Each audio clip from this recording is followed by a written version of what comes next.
Hello and welcome.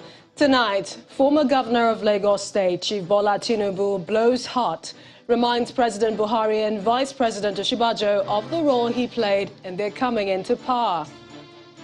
Military gives breakdown of operations, reveals arrest of a Nigerian informant working for terrorists, also says 32 bandits have been killed in 2 weeks' operation. Ahead of Democracy Day, we take a look at politics and the deliverables from the government in the last 1 year. And the UK awash with colours as huge crowd turn out to celebrate Queen Elizabeth's Platinum Jubilee. That's in our international news from our London studio. On business news tonight, OPEC and its allies agreed to increase crude output in the coming months following the drop in Russia's oil production.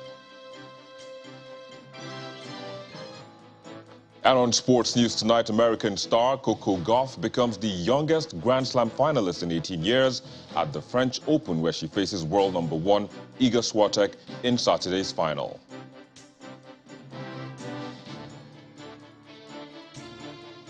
And from Abuja, FCT minister says there will be more demolition of illegal structures in the coming days, warns Abuja residents against building on drainage channels.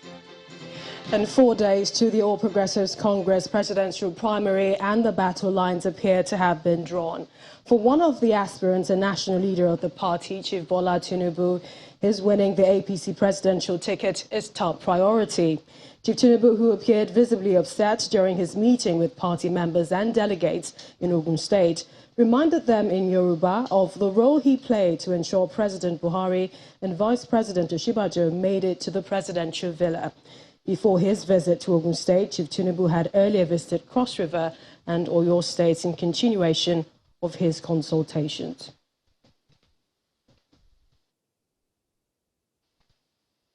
We'll bring you that report in our subsequent, of course, later on the news at 10. Meanwhile, as the ruling All Progressives Congress APC grapples with its zoning quagmire, the Ondo State Governor, Rotimi Akeredolu, has urged the party to rotate the presidency to the south in order to retain power. Governor Akeredolu, who is also the chairman of the Southwest Governors Forum, in a message on his Facebook today, restated the position of his colleagues in the Southern Nigeria Governors Forum. The Ondo State Governor has remained a foremost campaigner for power shift to the south, a step he says the APC must take to avoid self-inflicted crisis ahead of the 2023 elections. According to him, having ensured that the principle of rotational representation guided its decision at the convention where it picked its chairman and other party officials, the party leaders have a duty to make a categorical statement on the pattern of succession. And ahead of the 2023 general elections, the Nigeria Police Force is to commence an election security management training for its personnel to be held across the 6 geopolitical zones of the country starting from August.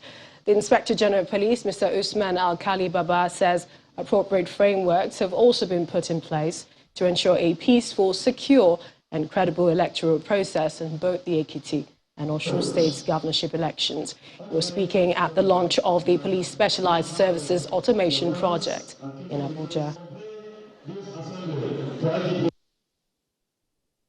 I have approved the conduct of election security management training for police officers ahead of the general election. This training will be delivered in partnership with a training and security consultant with a vast experience in election security management. Will hold across the 6 geopolitical zones of the country and will commence with the North Central Zone on the 4th of August 2022 here in Abuja.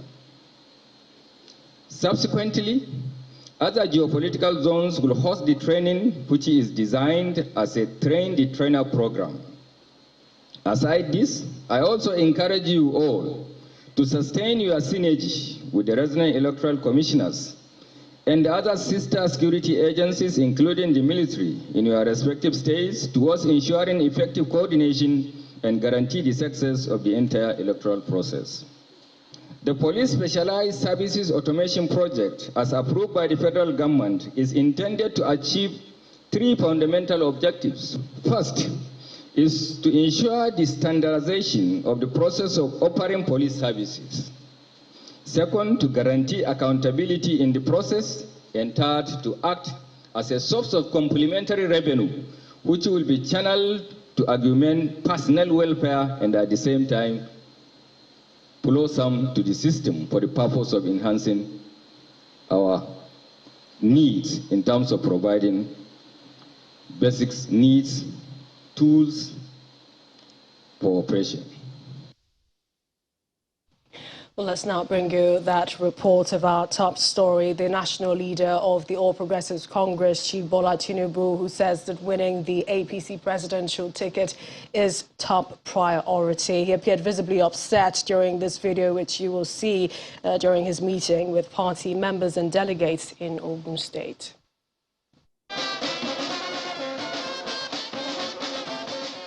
Presidential aspirant of the All Progressives Congress, Bola Tinubu, arrives in Calabar, the Cross River State capital, with his entourage to meet with delegates and party stalwarts ahead of the party's presidential primary, which will now hold next week. While addressing APC delegates, he assures them that the rehabilitation of the Bakassi displaced persons camp and making sure Calabar has a functional seaport will be top on his agenda, as it doesn't make empty promises. I promise you, we will create jobs. We will rehabilitate those who are displaced by Bakassi.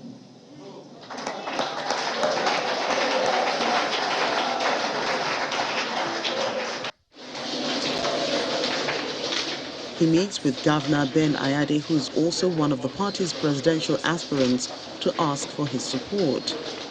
Governor Ayade stresses the need for the southern part of the country to produce the next president, describing Mr. Tinubu as a trans-generational leader and political strategist. You fit, you're qualified to vie, because indeed you're from the south. I have no hesitation, I have no doubts about the capacity of Bolaji Ahmed Tinubu, the great leader of our time. The APC national leader also meets with the Obong of Calabar, who believes that the two-time governor of Lagos State has proven that he has the capacity to lead, and praised that he keeps his word to Nigerians if he's elected.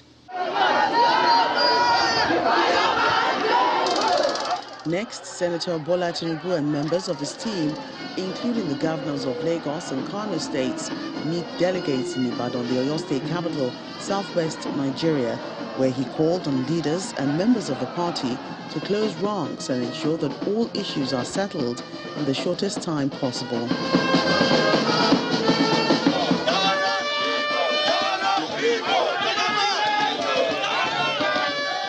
The former governor of Lagos State ends his consultation in Ogun State, explaining that he was the person who nominated the Vice President, Professor Yemi Osinbajo, as the running mate for President Muhammadu Buhari. He also made other revelations. Ìgbà tá tó tán tá mú àwọn PDP wọlé, Sàràkí rí pé àwọn PDP ò ní rí nǹkan kan tèmi bá tí Buhari bá jẹ́ president, èmi náà Muslim tí n bá jẹ́ vice president, òun ò lè rí senate president ò tún lè jẹ́ Muslim.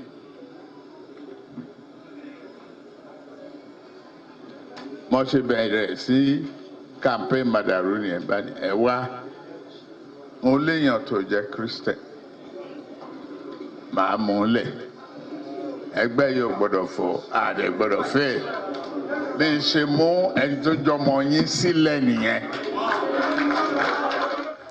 The aspirant is hoping that his reputation as a loyal party man and achievements in Lagos State will be enough conviction for the delegates to give him their support come June the 6th, when the APC holds its presidential primary.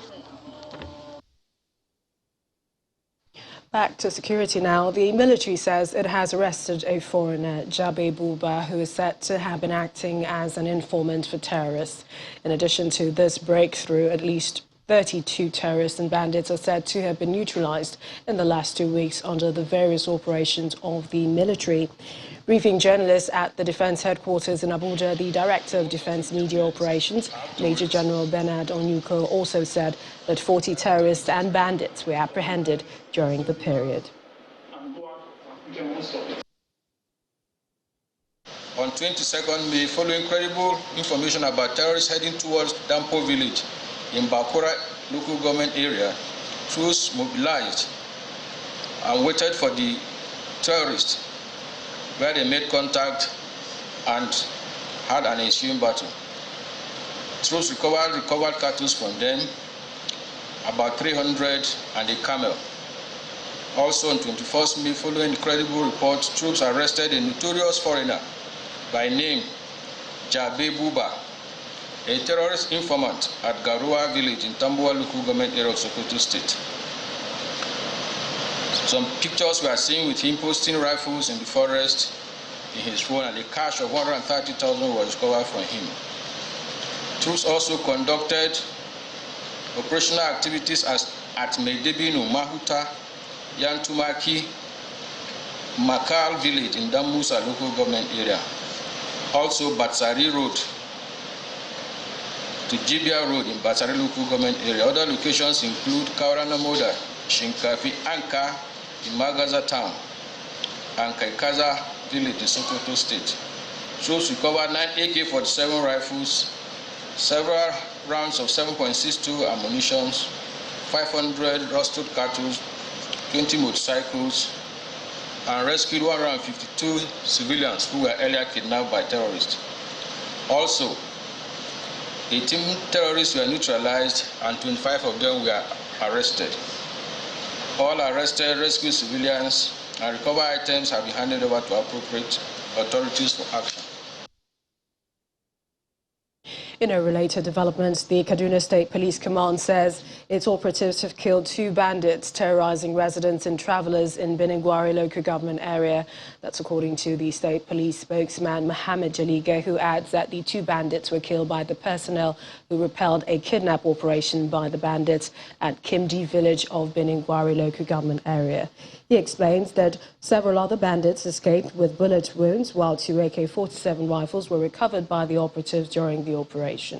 This development is coming 2 days after bandits attacked travelers along the Kaduna-Beningwari highway, kidnapping several passengers and setting 8 vehicles ablaze.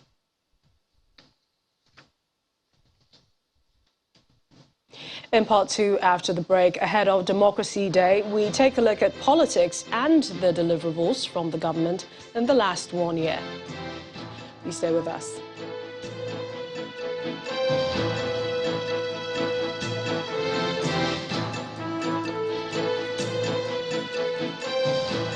Welcome back. If you just joined us, you're watching the news at 10 live on Channels Television Lagos. A reminder of our top stories. Former Governor of Lagos State, Chief Bola Tinubu, blows hot, reminds President Buhari and Vice President Osinbajo of the role he played in their coming into power. Military arrests a Nigerian informant working for terrorists, also says 32 bandits killed in 2 weeks' operation. Ahead of Democracy Day, we take a look at politics and the deliverables from the government in the last 1 year. And the UK awash with colours as huge crowd turn out to celebrate Queen Elizabeth and the Platinum Jubilee.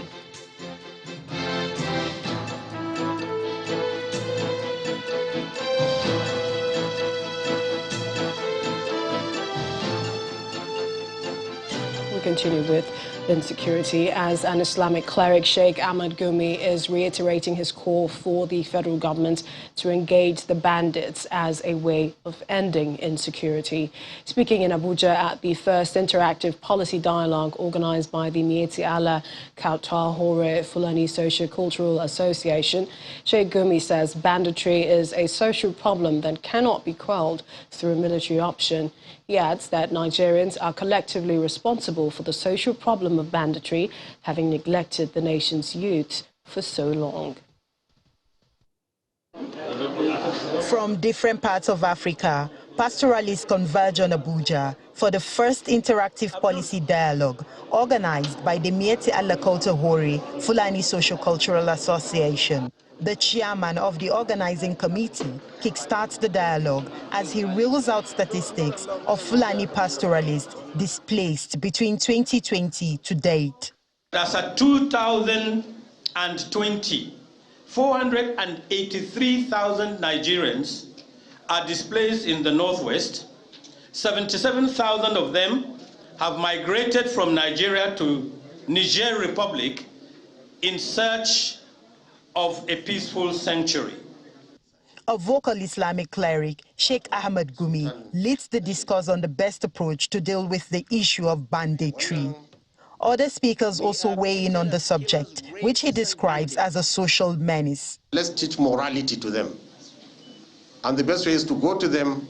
When we go there, we tell them, look, it's wrong to steal people, it's wrong to kidnap, it's wrong to take lives, it's wrong to take people's wealth. And they agree with us. The only thing is they give us a reason why they do them. And you see, when you are in reconciliation, you accept somebody's reason and gives him a way out. So I hope, inshallah, from today, honestly speaking, we have to engage these people, and I hope that we have positive results. We found out that we Fulbe elders have lost control of our youth. That's why Fulani youth today are bandits.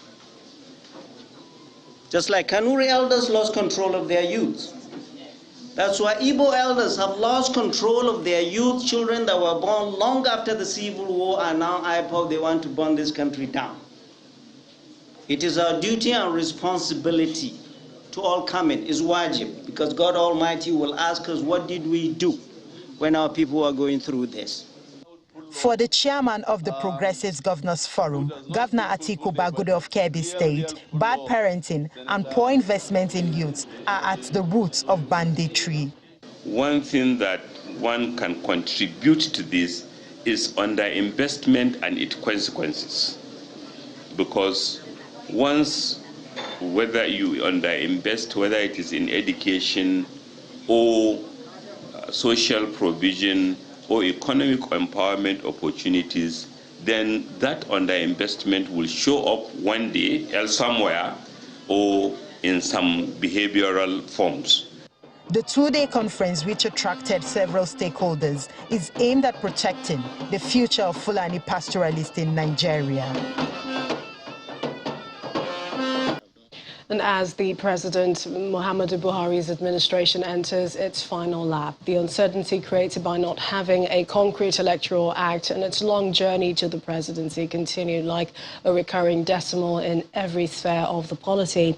Our next report captures the nation's political trajectory, navigating the landmines of conducting major transitions under a controversial working document for close to 7 years. Our political correspondent, Benga Ashiru, takes us through the travails and eventual triumph of getting a new electoral act, in spite of having to deal with the contentious Section 8412 of the Act. What we are demanding today is that in the reform process, the priority issues of citizens are taken into consideration.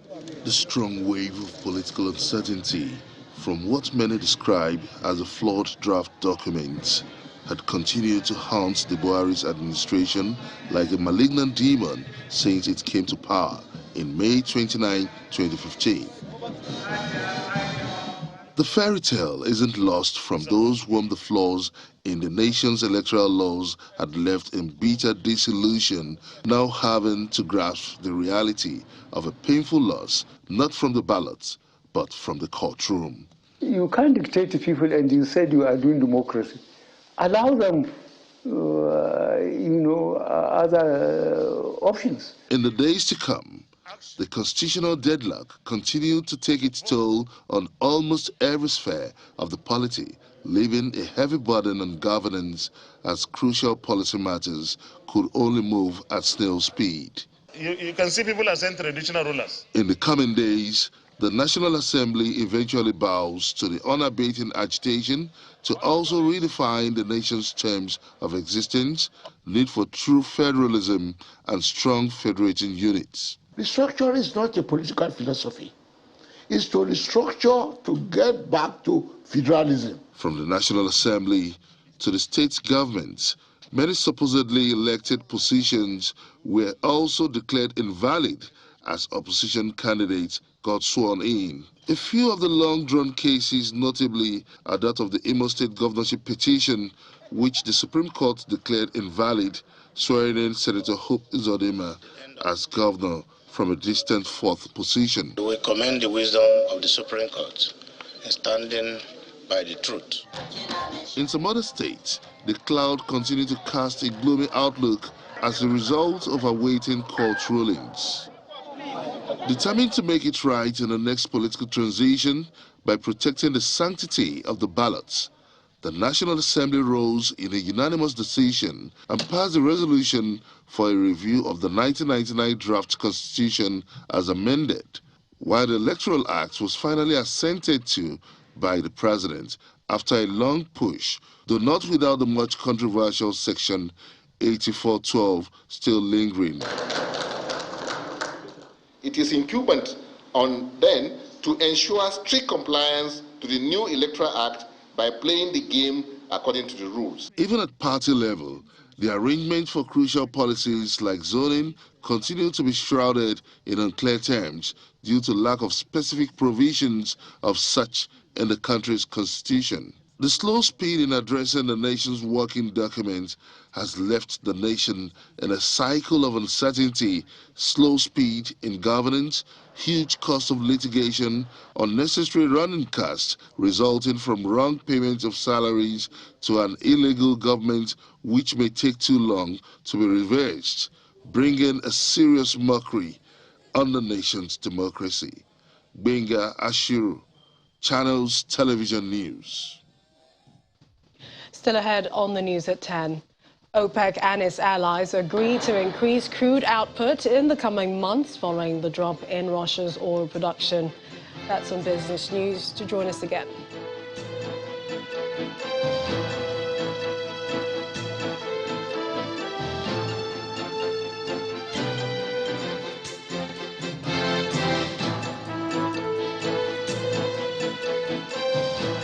And it's over to our Abuja studios where Linda Kigwe is standing by with more stories. Hello, Linda.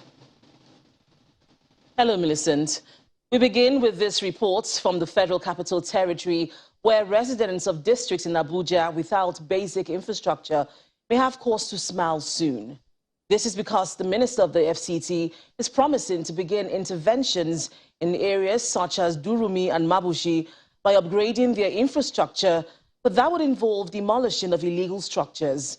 He made the promise while responding to questions from State House correspondents at the weekly ministerial briefing in the State House, Abuja. Our State House correspondent, Kayla Megwa, reports. The weekly ministerial briefing at the State House in Abuja played host to the Minister of the Federal Capital Territory, Malam Mohammed Bello, as he presents his 7-year scorecard, including development of infrastructure in various districts, an underground cadastral, building and maintenance of public buildings, as well as several road construction projects and the completion of some of the abandoned road projects. I want to say thank you again for doing it so. The Federal Capital Territory has struggled to stick to its master plan since it became the nation's capital in 1991. The influx of people to the city in search of greener pastures necessitates the creation and expansion of districts. The challenge is, as population rises, infrastructure becomes burdened and crime rates soar as well. The minister assures residents all is being done to keep Abuja safe. But what I do know is that the security agencies in the FCT are doing extremely well. Because I always say this, and I will say it here again, for every incident that you read in the papers, or you see on the social media, or you listen in the radio, I tell you 10 to 15 cases have been nipped in the bud, but it's not out there in the public. Demolitions are a yearly occurrence in the nation's capital, especially in areas notorious for building on floodplains, causing devastating floods. To stop these buildings from being erected in the first place is a challenge, according to the minister. However, until a permanent solution is reached, the demolitions must continue. As a matter of fact, as we are seated here, a team is demolishing somewhere already today. And these things will continue because no matter how you try, there are those who still would not want to follow regulations. The minister says the city makes an annual internally generated revenue of 200 billion naira. He laments the state of districts like Mabushi and Durumi, which have very little infrastructure. And I had always asked, how come you establish districts within the center and you don't give contracts to do it? But now with the new road we are doing that is going to cross Nnamdi Azikiwe and go into Durumi district, I think we will try to see what is possible. When this FCT minister came into office 7 years ago, Abuja only had 9 districts. He's moved that in his 7 years in office from 9 districts to 33. However, with just 1 more year in office, there's still so much work that has to be done. Districts like Durumi and Mabushi do not have any infrastructure at all. He has promised, however, that in the 1 year he has in office, that he'll do what he can to start up interventions in these districts. That way, subsequent administrations can continue from where he stopped. From the State House in Abuja, Kayla Megwa, Channels Television News. To the judiciary, Justice Inyang Ekwo of the Federal High Court Abuja has granted the request of a detained Deputy Commissioner of Police, Abba Kyari, to file more evidence against the federal government in a suit seeking to extradite him to the United States of America for trial on criminal charges. Justice Ekwo granted the request following a motion and notice by his counsel, praying the court to allow Kyari bring additional documentary exhibits. The counsel to the federal government, however, opposed the request on the ground that it was an attempt to cure deficiencies in the earlier documentary evidence adduced by the detained DCP Kyari. In a brief ruling, Justice Ekwo granted the request of Kyari to add further documentary exhibits to his defense. The judge said that the court would have ample opportunity to determine the value to be attached to the additional evidence. Justice Ekwo subsequently fixed June 3rd for definite hearing on the extradition suit. The suit is seeking to extradite Kyari at the request of the American government to face trial in his indictment in an alleged internet fraud by a Nigerian, Ramon Abbas, also known as Hush Puppy. Some reprieve has come for the suspended Accountant General of the Federation, Ahmed Idris, following his release on bail by the Economic and Financial Crimes Commission, EFCC.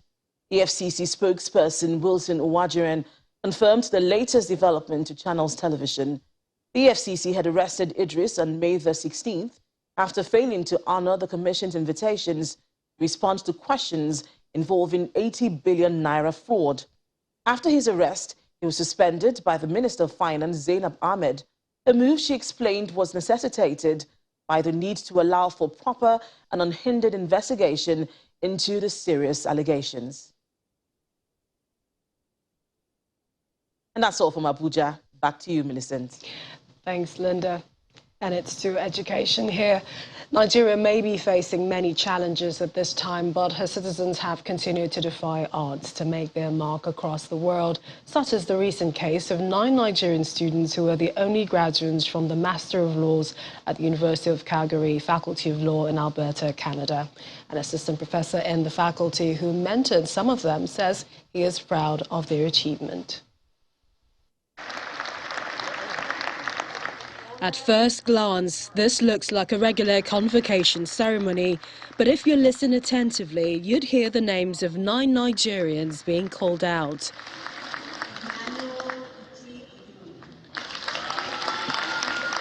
These young minds are the only graduates to receive their Master of Laws certificates from the University of Calgary Faculty of Law in Alberta, Canada, a feat that has been widely celebrated by many.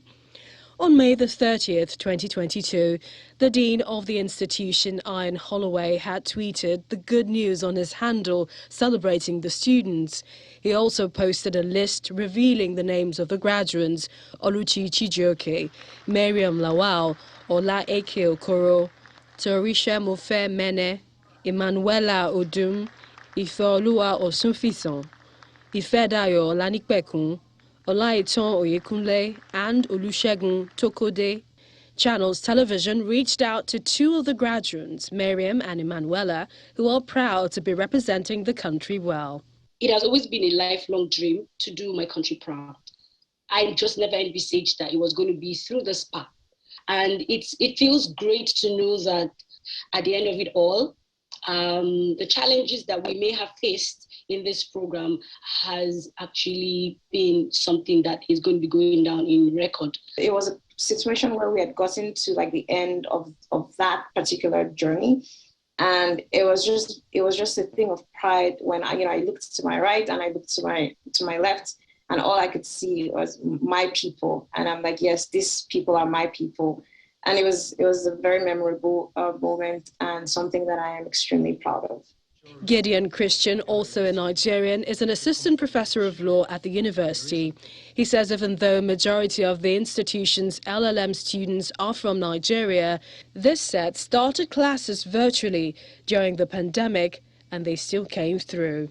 I attribute their success to this peer support in addition to the faculty support that is provided to the students. So I think I really need to commend the students, notwithstanding how they started virtually online in Nigeria. And they're still able to pull this feat, being able to complete their program within time. I think they deserve commendation for that. The graduates say they look forward to giving back to the country. I think it would be a blatant lie if I say that Nigeria hasn't, had some form of impact on me or my colleagues. So I'm definitely excited about the journey so far, and I, look forward to that opportunity to make contributions to the country and to the educational system back home. For me to give back to my country, I have to do more learning. I have to acquire more knowledge. I have to learn more, and then impart whatever it is that I have learned to my people, to my country. Canada is one of the most popular destinations for Nigerian migrants, and just like anywhere they are in the world, Nigerians strive to stand out and make their footprints known, just as these 9 graduates have done. Congratulations to them. And the Hallmarks of Labour Foundation has launched the Volume 10 of the Hallmarks of Labour book series. The latest work recognises 4 outstanding Nigerians in different fields for their exceptional leadership role and impact in the society. The Executive Secretary of Hallmarks of Labour Foundation says the initiative is her service to humanity. Contemporary role models in Nigeria are those who make up the hallmarks of labor. Wife of the Vice President, Mrs. Dolakbo Oshibajo, joins other dignitaries at the Nigerian Institute of International Affairs to recognize another set of awardees and the launch of Hallmarks of Labour Volume 10. Chairman of the occasion, Chief Akiolu Olujimi, speaks on several economic and social issues in Nigeria, as guests from the academia, as well as public and private sector players, listen with rapt attention. Corruption in the land is unspeakable, and all sorts of evil acts are being perpetrated on a daily basis. What the foundation is doing here today by showcasing people who have attained eminence in their various fields nationally and internationally is certainly a step in the right direction.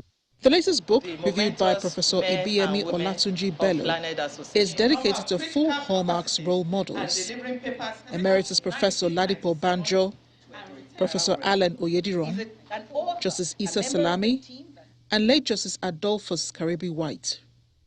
This volume, just as in the previous ones, is not lacking in the quality of eminent persons who are visionary, exceptionally brilliant, and successful, upright, and have chosen to be different. The awardees are profoundly grateful for the recognition.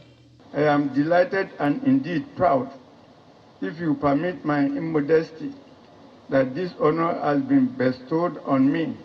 Omnes unum in domino.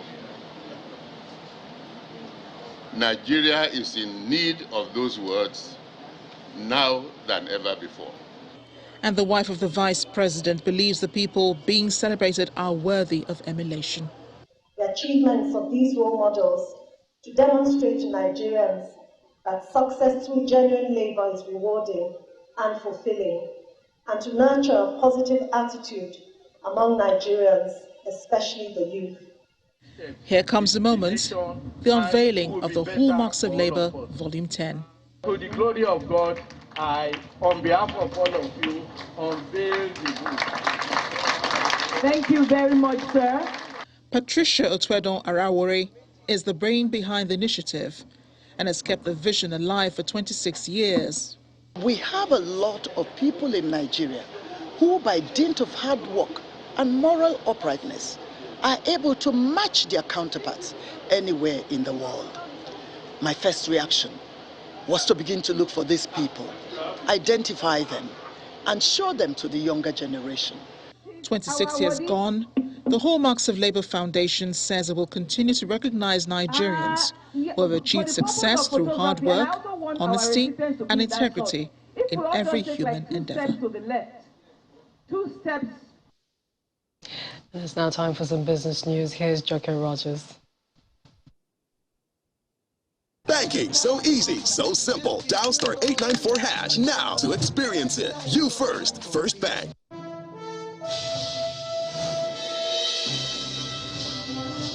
Thank you, Millicent. Welcome to Business News. OPEC and its allies have agreed to pump more crude oil over the next 2 months as Russian production begins to drop following Western sanctions.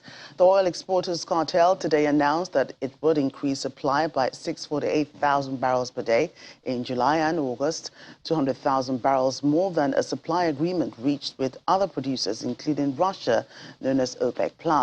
A statement from the White House says the announcement accelerates the end of the current quota arrangement that has been in place since July of last year and brings forward the monthly production increase that was previously planned to take place in September. Meanwhile, OPEC has again raised Nigeria's crude oil output quota to a new target of 1.799 million barrels per day for July 2022. This represents an increase of 27,000 barrels per day when compared to the 1.772 million barrels per day target approved for June. During a ministerial meeting today, the cartel extended the compensation period as requested by some underperforming countries until the end of December and requested that those countries should submit their plans by June 17th. Nigeria's stock market performance dropped further for a second day in the new month and the fourth day in the week as investors maintained sell pressure on some high-value stocks. Will Ibong tells us more on that.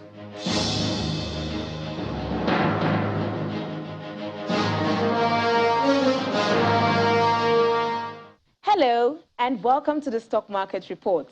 Profit takers are still at it as stocks fell further in today's trading session. All share index dipped by a wider margin today, shedding about 72 billion naira from the market cap. Today's negative performance is attributed mostly to losses in large cap Airtel Africa, Nigerian Breweries and FBN Holdings. The sell pressure in FBN Holdings saw it lead top trades by volume today. Also, the activity chart mirrored the mood in the markets as volume was low and value slightly higher. Mega moves in Ella Lakes PLC. The stock rose 9.62% to close at 3 naira 42 kobo. PZ Cousins and Sovereign Trust Insurance were not far behind. However, Royal Exchange was the biggest loser today. 4 days of negative trading and equities appear to be in need of a revival. Let's see how tomorrow will end. And that's the Stock Market Report. I'm Will Ibong. Back to you. And that's Business News on the news at 10. Millicent, take it away. Banking so easy, so simple. Dial *894# now to experience it. You first, First Bank. Thanks, Joker. Leaders around the world have been congratulating the Queen on the occasion of her Platinum Jubilee celebration. US President Joe Biden and First Lady Jill Biden posted a video message thanking Her Royal Majesty for her friendship to the American people, while French President Emmanuel Macron, speaking in English, praised the Queen's devotion to the alliance and friendship between the UK and France. Simon Pusey has more on today's celebrations and around the world in 5. Good evening and welcome to the Channel Studios here in London with your international news around the world in 5.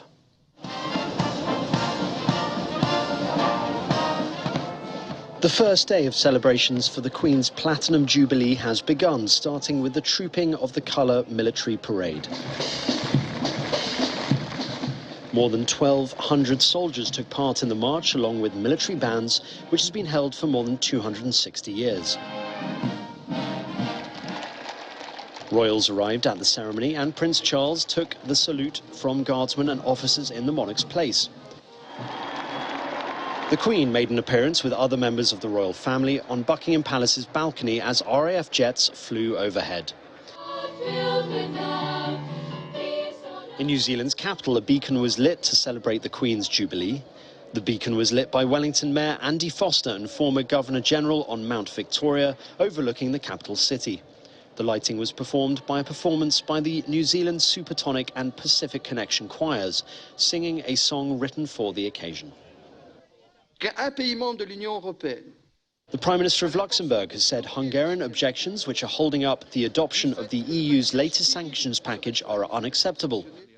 Diplomats have said Hungary is delaying the finalization of the Russian sanctions package agreed by European leaders, insisting on the removal of the head of the Russian Orthodox Church, Patriarch Kirill, from the list of sanctioned individuals. During the meeting, President Volodymyr Zelensky also addressed the nation's parliament, saying Russia is currently occupying about 20% of Ukraine's territory. Meanwhile, Russia's army is trying to break Ukraine's defense in the eastern region from all directions. That's according to the Luhansk leader. Here, images of the settlement of Rubidja, where residents are collecting water and hiding in bomb shelters as fighting near the town intensifies. Ukrainians had a couple of hours relief from the war last night as millions watched their national team defeat Scotland 3-1 to set up a World Cup playoff against Wales. As against Amber Heard, we, the jury, award compensatory damages. A US jury has found the actress Amber Heard defamed ex-husband Johnny Depp with an article in which she claimed she was a victim of domestic abuse. Jurors awarded Depp $15 million in damages from Heard, while the panel awarded Heard $2 million in damages. Coverage of the trial, which was televised and live-streamed, hit billions of views on social media, and Johnny Depp fans celebrated outside the courthouse after the verdict. In a statement published on Twitter, Amber Heard said she was heartbroken, arguing that the jury had ignored evidence in her favor. He told me that she was in that building like 10 minutes. 4 people have been killed in a shooting spree at a hospital in Tulsa in Oklahoma. Local police on the scene said the gunman, who was armed with a rifle and a handgun, also fatally shot himself, while the suspect's identity and possible motives are so far unclear. The White House and President Joe Biden has been briefed on the shooting, with Biden saying he was closely monitoring the situation and has reached out to state and local officials to offer support. Beijing has warned Washington's plan to ban imports from China's Xinjiang region, where a law requiring it becomes enforceable later in June, would ultimately harm the US and its own interests. Joe Biden in December signed into law the Uyghur Forced Labor Prevention Act in an effort to safeguard the US market from products potentially tainted by human rights abuses in Xinjiang. China denies abuses, saying the law slanders the country's human rights situation. Israeli forces have raided the village of Yabad to demolish the house of a Palestinian assailant who had shot dead 5 people in an Israeli city on March the 30th. The house was set up with explosives and blown up during the early hours of this morning. Clashes between Palestinians and Israeli soldiers broke out after dark when the military raided the village. The Palestinian Health Ministry said 1 man was killed and 2 others critically wounded. Hundreds marched today in funeral processions carrying the body of the killed man. Ronnie McKaylee brushes yellow paint onto portraits. And finally, a South African company is helping artists sell their pieces as digital assets. Here at his studio in Johannesburg, the artist works on portraits and paintings that will not only be destined to be displayed in the real world, but also the virtual one. McKelly says he has made thousands of dollars by digitally displaying his art to be sold to patrons who can hang them in the metaverse. Despite critics saying blockchains are not climate-friendly as they use computing power, McKelly sells his work via an eco-friendly alternative called The Tree. And that's your international news around the world in 5. Now back to the Channel studios in Lagos.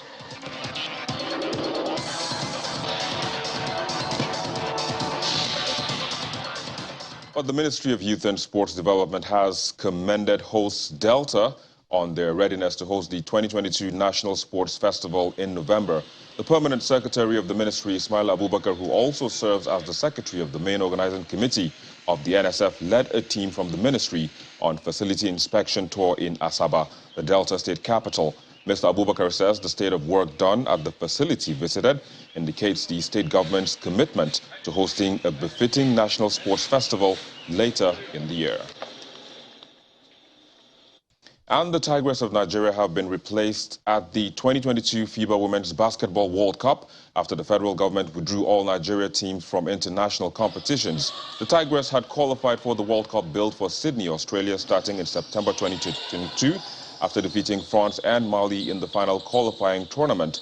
The global basketball body stated that Nigeria was withdrawn from the participating in the tournament owing to the failure of the NBBF to confirm Nigeria's participation in the tournament. Mali will now replace the Tigress as Africa's representatives.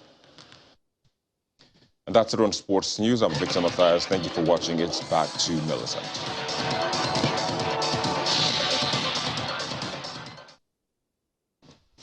Thanks, Victor. And the main news again. Former Governor of Lagos State and APC National Leader Chief Bola Tinubu today vented his anger at the political intrigue ahead of the party's presidential primary next week and reminded President Buhari and Vice President Osinbajo of the role he played in their coming into power in 2015. He said that if not for him, the president would not become president in 2015. And that's News at 10 tonight. Thank you for watching. I'm Millicent Morgan. Have a good night and stay safe.